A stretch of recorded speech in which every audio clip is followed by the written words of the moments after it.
পেয়েছি সেগুলো অন্তরে মানে জমা করে নেওয়ার একটা পদ্ধতি আমি ছোটবেলা থেকে শিখতে চেষ্টা করেছি। সেগুলো জমা হয়ে রয়েছে। আমি আরো ভালো ভালো কাজ করতে চাই। সব থেকে বড় কথা, চৈতিদির ডিরেকশন, যার সঙ্গে আমি স্টেজে একসঙ্গে অভিনয় করার সুযোগ পেয়েছি বলবো আমার সৌভাগ্য।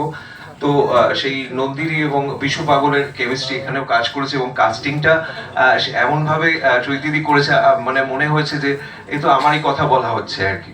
আর ঋতুদির কথা আলাদা প্রডিউসার হিসেবে বলতে চাই না, কারণ একটা ওই সবসময় বলি দিদি এবং বন্ধুত্বের সম্পর্ক, কখনো মনে হয় না যে এই যে প্রডিউসার আসছেন, এই ব্যাপারটা কখনো মনে হয় না সেটে। আর সকলের থেকে শেখা। আমি আমার ছোটদের কথা বলবো, অন্যদের কথা তো বলেইছি।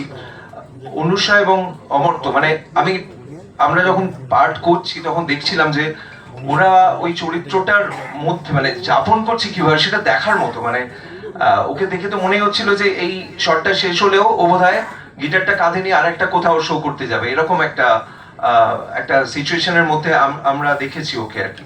তো এটা নিয়ে আলাদা করে বলার কিছু নেই। একটাই কথা বলবো যে আপনারা যারা এখানে এসেছেন সবাইকে বলবেন 3 তারিখের পর, মানে 3 তারিখ থেকে ছবিটা দেখার জন্য। এতদিন এটা আমাদের ছবি ছিল, এখন থেকে সেটা আপনাদেরও হয়ে গেল আর কি, মানে 3 তারিখ থেকে সেটা হবে সকলের ছবি। তো আপনারা অবশ্যই বলবেন, সেটাই আমরা চাইবো। তাহলে আমাদের প্রত্যেকের পরিশ্রম সার্থক হয়েছে বলে মনে করবো আমরা। সকলে ভালো থাকবেন, ধন্যবাদ। Thank you.